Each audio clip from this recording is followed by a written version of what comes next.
Hello, my name is Hannah and I'm a primary school teacher. I work in Wiltshire at the moment and I've been teaching for about 5 years. And I'm just making a few videos because I've chatted to friends of mine who are parents, and no matter what, whenever I speak to them, first of all, they wonder why the heck I do the job I do.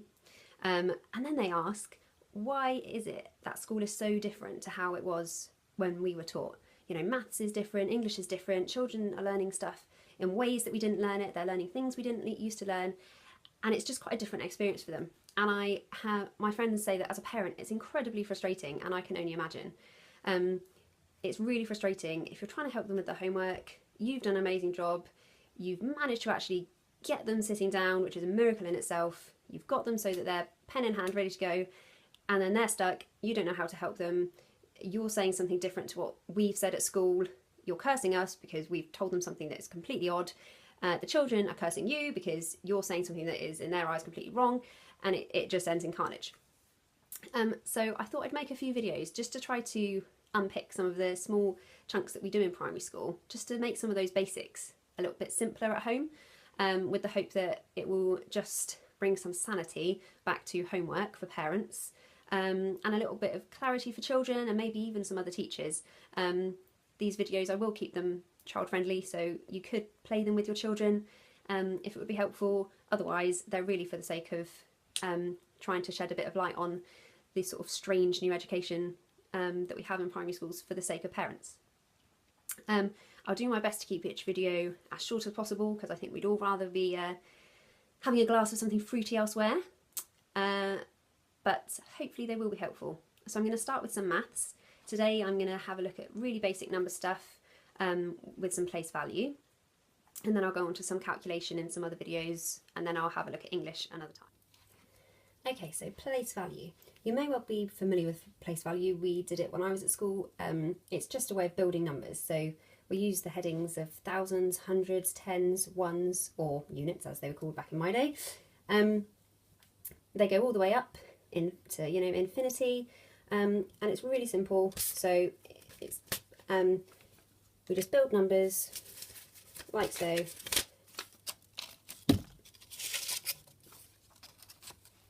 So that number would be 671, because we've got 600s, 7 tens, and 1 1. Nice and simple. If we switch it around, and the children will be really well versed in doing this, that would now be 617. Nice and simple. It's really useful because we can do things like comparing the sizes of numbers. So if I was to change that 1 to a 2, the children should be able to tell you that that's now 10 larger.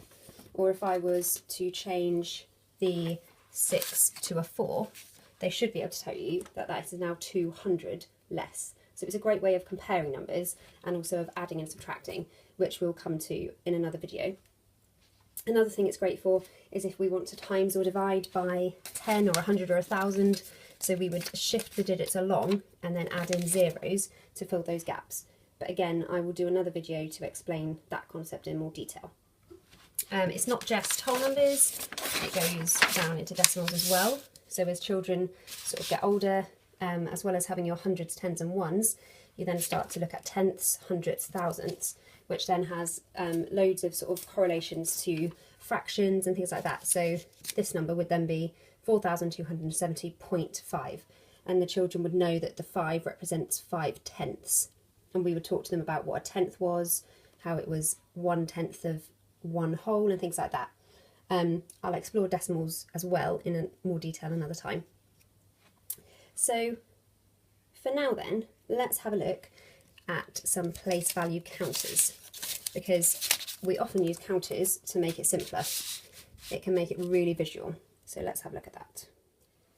Okay, so these that you're looking at now are place value counters. These counters most schools now use really regularly, even for children who are quite competent in maths. It just gives them a really good understanding of what they're actually doing, which is something that we didn't necessarily do at school, but children really do benefit from knowing exactly what's going on with the numbers they're using. So although it might seem oversimplified for some children, actually the knowledge and understanding they get from that will be invaluable to them when they're trying to solve more complex problems, which is why we encourage all children to use them when they're first learning stuff like this.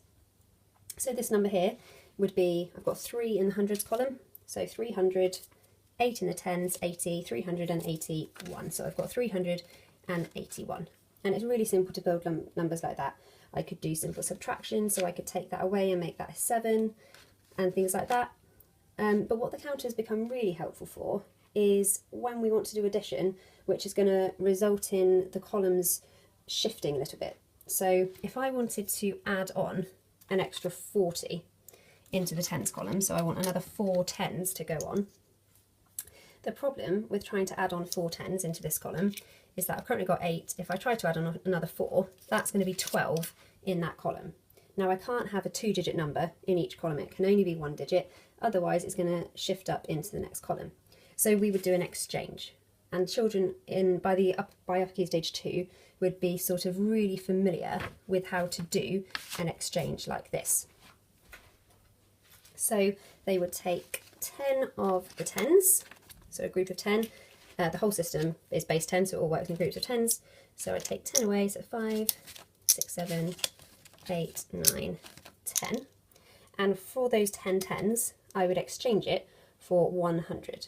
Now we call it exchanging now in my school because it's a better word, we think, than saying borrowing or carrying, because although those words make sense to us as adults, they don't necessarily explain what we're doing. Whereas when we talk about exchanging, you can really see that what I've done is taken 10 tens and exchanged it in for 100. So now what I end up with is I've got 421. So that's a really simple way to do some basic addition and exchanging. I'm going to delve into that again in a column addition video, which is going to be the next one that I make. But for now, hopefully that's given just a whistle-stop tour of what a place value grid can do, because it's so foundational, it underpins everything that we do really with calculation. So if you can get that under your belt, it will really help your children. Thank you very much.